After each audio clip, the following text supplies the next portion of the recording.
মানুষ রাস্তায় দাঁড়িয়ে লাইন দিয়ে ভোট দিচ্ছে, ট্যাক্স দিচ্ছে, সেই মানুষ হকের পরিষেবাটা চাইছে, কিন্তু সেই পরিষেবা কি সবসময় পাওয়া যাচ্ছে?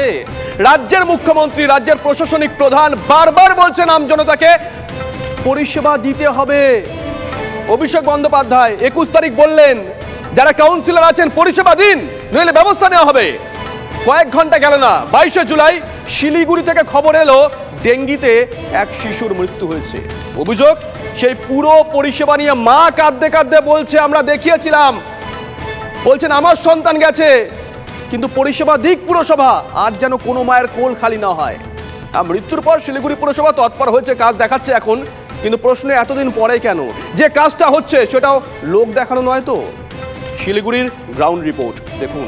পুরসভার নির্বাচনে আমি পুরসভার কাউন্সিলরের টিকিট পাবো, আমার ওয়ার্ড থেকে আমি জিতবো, আর লোকসভা বিধানসভায় দল প্রত্যাশিত আর আশানুরূপ ফল করবে না, আপনার বিরুদ্ধে দল ব্যবস্থা নেবে, যত বড় নেতার ছত্রছায়ায় আপনি থাকেন।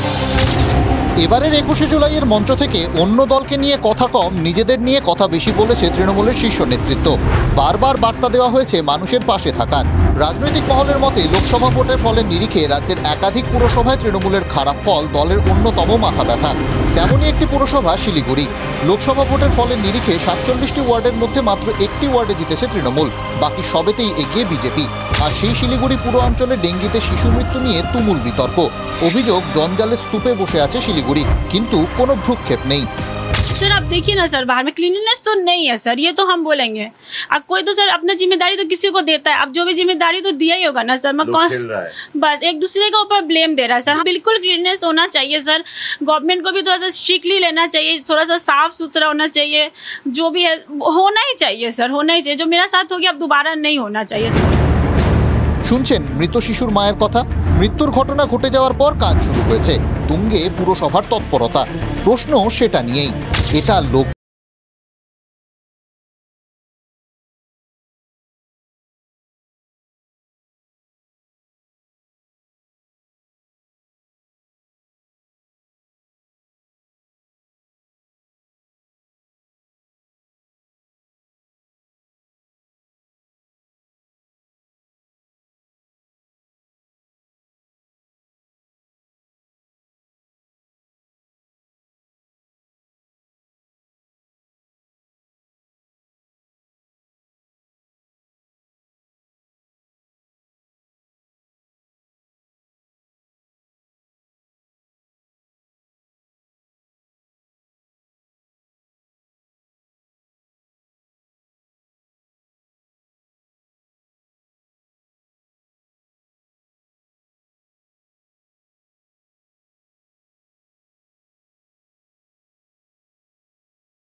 নেতাদের কথা বলবেন, কিন্তু যে মায়ের কোল খালি হলো তার কাছে রাজনৈতিক যুক্তি কাজে আসবে না।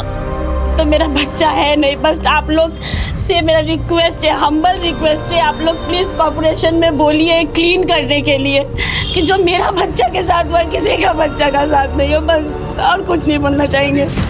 মানুষ চান পরিষেবা, কিন্তু সেটা যে পাওয়া যাচ্ছে না তা কার্যত পরিষ্কার। কিছুদিন আগেই মুখ্যমন্ত্রী ধমকের মুখে পড়তে হয়েছিল শিলিগুড়ি পুরসভার মেয়রকে। এবার ডেঙ্গিতে শিশু মৃত্যু নিয়ে প্রশ্নে শিলিগুড়ি পুরসভার পরিষেবা। শিলিগুড়ি থেকে প্রসেনজিৎ চৌধুরীর রিপোর্ট, TV9 বাংলা।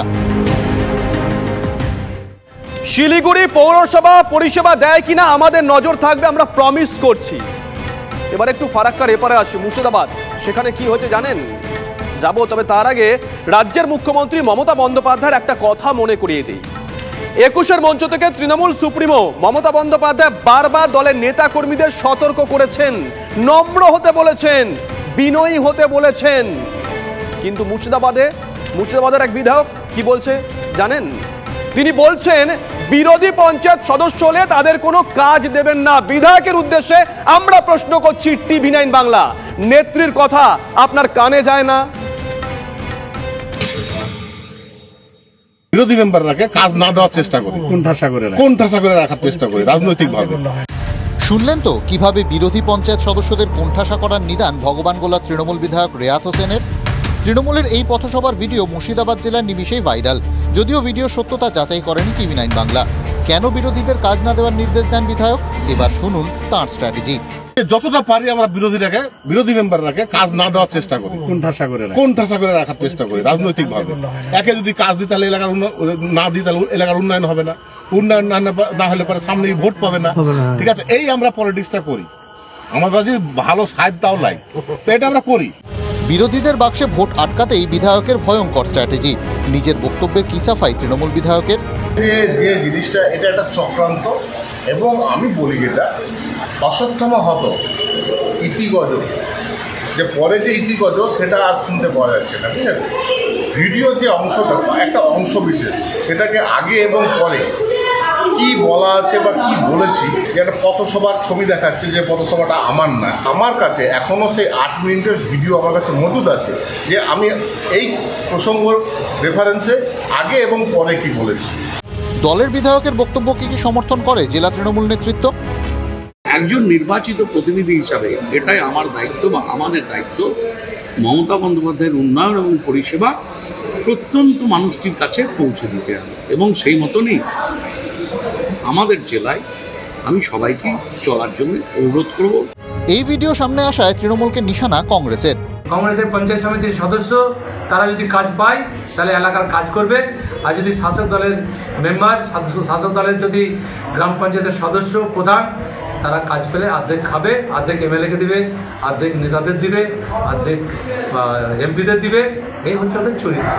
21-এর মঞ্চ থেকে দলের নেতাকর্মীদের তৃণমূল নেত্রীর বার্তা ছিল, আমরা যত জিতব তত আমাদের নরম হতে হবে, আমরা যত জিতব তত আমাদের দায়িত্ব বাড়বে। রেয়াত হোসেনের মতো নেতারা দলের শীর্ষ নেতৃত্বের নির্দেশকে কার্যত উপেক্ষা করে নিজেদের মতো করে রাজনীতি করছেন। লোকসভা ভোটে বিপুল সাফল্যের পর তৃণমূল শীর্ষ নেতৃত্ব দলের রাশ আরও শক্ত হাতে ধরেছে। সেখানে বিধায়কের এই ধরনের বক্তব্য ও আচরণের বিরুদ্ধে কি কোনো পদক্ষেপ নেবে দল?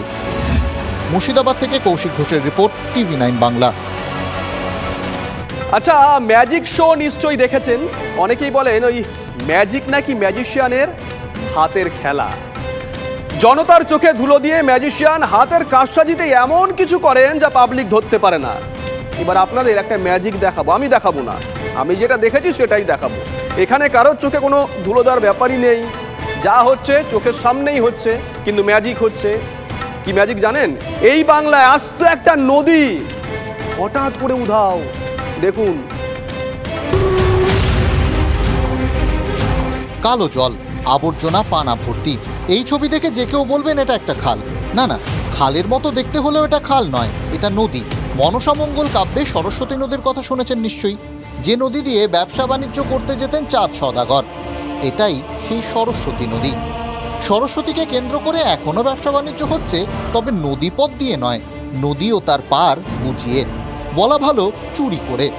নদীর পাড়ে বিম ঢালাই করে গড়ে উঠছে দোকানপাট, একের পর এক।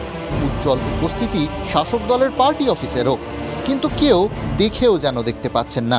খালের পাড়ে খাটাল ফাটাল হয়ে গিয়ে সবকিছু হয়ে সেগুলো পচা জল, হ্যান জল থাকে না, সেগুলো পচে বর্ষার সময় এই কালো পচা জল হয়ে যায়। জলও ছিল, জলের জন্য দুপাশেই একদম সবুজ হয়ে থাকতো। এখন তো জলও নেই, আর সবুজ সবুজ থেকে ঘর বাড়ি হয়ে গেছে।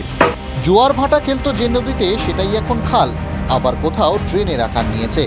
হুগলি জেলার সরস্বতী নদীর দুপারে বিস্তীর্ণ চাষের জমি আছে, জলের অভাবে ভোগেন চাষিরা, কিন্তু নদী সংস্কার করে জলের যোগান দেওয়ার কোনো ভাবনা এখনো দেখা যায়নি। বামেরা দাবি করে তারা ক্ষমতায় থাকার সময় নদী পাড় দখলমুক্ত করার চেষ্টা করা হয়েছিল, কিন্তু তারপর নাকি আর কিছুই হয়নি। এখন এই যুগটাই হচ্ছে প্রমোটারদের যুগ, জমি দালালদের যুগ। তারা এইসব নদী নালা সে পুষ্করিণী এগুলো থাকতে সেটা চায় না। শাসক দল বলছে তারা চুপ করে বসেনি, জায়গা মতো অভিযোগ করা হয়েছে, যা চলছে তা নাকি হতে দেওয়া যাবে না। এসব করতে দেবো না, প্রশাসন কঠোর, একটু অপেক্ষা করুন, পাবেন। তারা সলাবার সময় পাবে না, এমন করে দেবো। আমরা অ্যাকশন নেবো, উইল টেক অ্যাকশন। জেলা পরিষদ কর্মাধ্যক্ষ বলছেন বটে, কিন্তু তার দলের পার্টি অফিসের উজ্জ্বল উপস্থিতি যে টের পাওয়া যাচ্ছে নদী পাড়েই। বেআইনি নির্মাণ, সরকারি জমি দখল, জলাশয় ভরাটের মতো বিষয়ে কড়া হওয়ার নির্দেশ দিয়েছেন মুখ্যমন্ত্রী, কিন্তু তারপরেও কেন চুপ প্রশাসন? ভিডিও ফোনে আমাদের জানিয়েছেন প্রশাসন ব্যবস্থা নেওয়া শুরু করেছে। 70 থেকে 80 কিলোমিটার নদী পথে নদী আর নদী নেই। নিজের ইতিহাস তুলে ধরার ক্ষমতাও হারিয়েছে সরস্বতী নদী। বছরের পর বছর ধরে এই ম্যাজিক চলে আসছে। নদী থেকে খাল, এবার হয়তো খাল থেকে ড্রেনে পরিণত হবে সরস্বতী নদী। কেউ একটু মুখ তুলে দেখবেন কি? হুগলি থেকে সনৎ মাঝির রিপোর্ট, TV9 বাংলা। শহরের যুবতীর বস্তাবন্দি দেহ উদ্ধারের রহস্য। কুদঘাটের শান্তিপুরে খালে উদ্ধার বস্তাবন্দি দেহ। বস্তায় মেলা যুবতীর বয়স 25 থেকে 30-এর মধ্যে। খুন করে দেহ বস্তায় ভরে খালে ফেলা হয়েছে অনুমান পুলিশের।